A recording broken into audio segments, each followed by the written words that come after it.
Hello F11 members and welcome to part 3 of the Fundamentals of Post-Production video tutorials for issue 63, April 2017. Our apologies, the gremlins snuck in with part 2 of this video tutorial and chopped the end off. We don't know what happened there, so what I'm going to do is just re-record the ending of the processing of this image shot in Canary Wharf in London. Sorry for the time delay on doing this, but here you go. So what we've got is an image shot high ISO, handheld on a night shoot in Canary Wharf, and I've worked on trying to what we've got on the screen in front of us is the end product, and on the left the image straight out of the camera. Not a huge amount of difference there, but you can see what I've done here is optimized the image, the darkness, the impact of the sky, really pulled out some of the shadow detail and dealt with the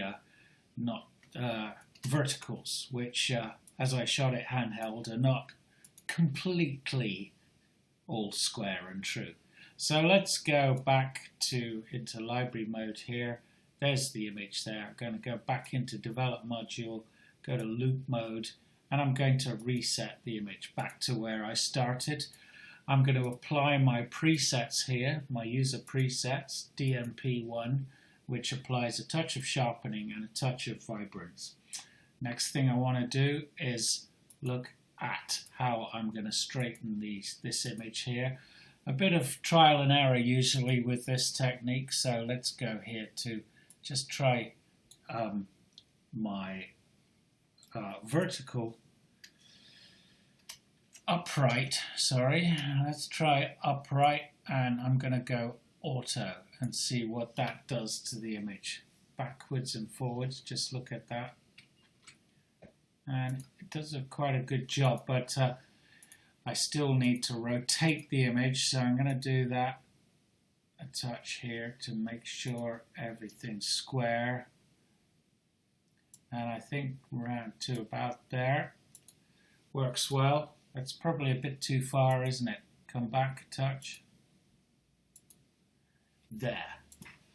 Okay, now I've got some white bits there around the edge of the image, so I'm going to just go to my crop tool here and just crop in a bit so that I lose that. And I've kept my aspect ratio locked here. Can you see that key? That padlock is locked. So I'm keeping my 2:3 aspect ratio. There's nothing says that you have to do that, but in this particular case, I think I want to. Okay, so that's that cropping done there. Click on done. Right, what do I need to do? Okay, step back, take a think about it. I want to darken down the top of the image, give some impact to the sky. So let's just come down here to, in the develop module, pull back the highlights a touch. And I want to brighten up the bottom portion of the image too. So I think this is a job for the grad filter, quite frankly. I can't really do much in terms of adjusting my whites and blacks because, as you can see there, I'll start clipping information.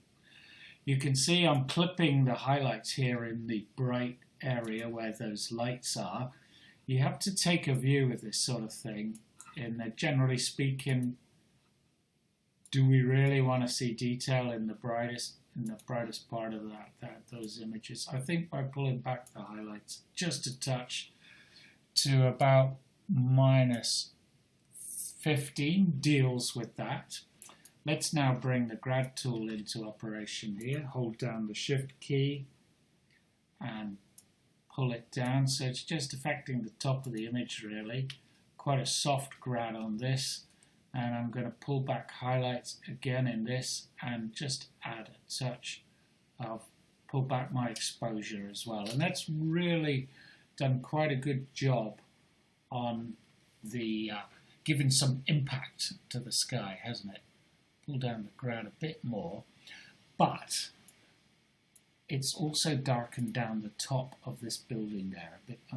That looks unsightly to me, so I'm going to come down here, click on the Show Selected Mask Overlay there, use my adjustment brush here, come down here to Erase. Helps if you get the right, hit the right tool, doesn't it? Hit the brush there. Sorry, I've got it in the right mess. Highlight the grad again, hit the brush there, and now I'm going to come down here, click on Erase there, and just erase away some of this mask here on the building. Now I've got auto mask selecting, so it should pick up the edge of the building quite nicely because it's such a distinctive edge really. It should work well. Okay, now if I click off there,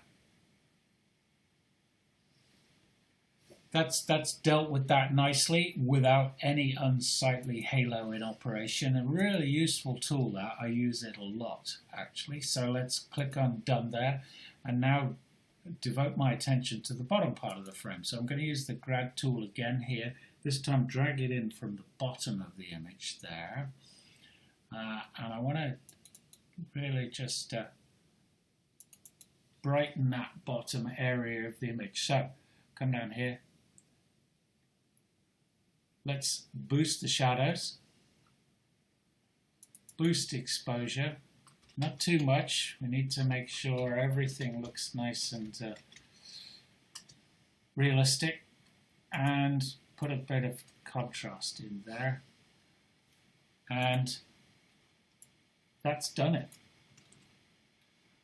Okay, I think that image is finished. There's a few birds circling in the sky there, and again, if we look at where we started, where we finished, it's just brightened, first of all, dealt with the verticals, and also done a good job in just bringing a bit of life to the image. So, sorry we have taken so long to rectify this. Sorry about that, the gremlins sneaking in. It happens.